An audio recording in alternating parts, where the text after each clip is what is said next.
বিশেষিনী উমরনি ব্রি বিশানো রমফ্রেমানি পাতিমুঙ্গ রমজাখা রমফ্রেনাই প্রসেনজিৎ পাল পাতিমুং মধ্য দুকলি আমজায় উমর সচগিয়া ব্রি বিশানো রমফ্রেমানি পাতিমুঙ্গ সালথাং ব্রি থানাও মামলা খাইজামনি পাইথাগো রমজাখা রমফ্রেনাই প্রসেনজিৎ পাল উমর থামজিনে কক্তমা রসাউই জোত পাতিমা চিরে শুক্রবই সাউই খানারকা সালথাং থানানি এসডিপিও দেবপ্রসাদ রায়।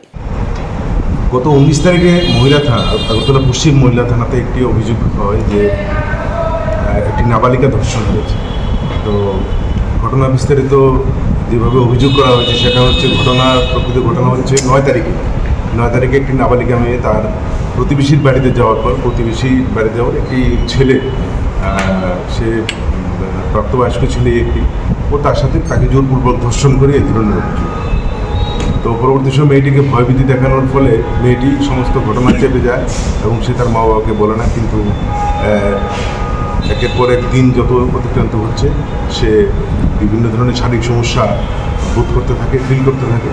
তো পরবর্তী সময় সে গত 17 তারিখে সে তার মার কাছে সমস্ত ঘটনা খুলে বলে।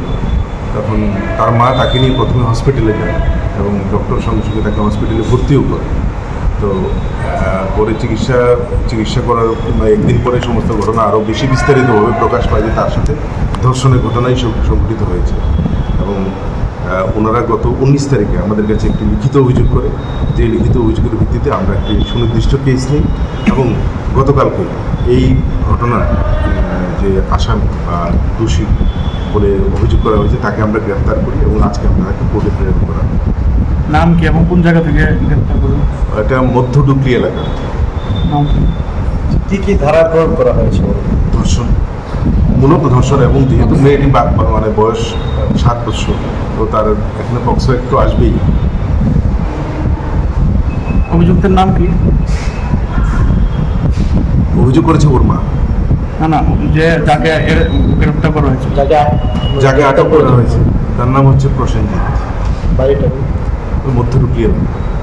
ওরা কি এক এলাকার? হ্যাঁ, এক এলাকা, প্রতিবেশী।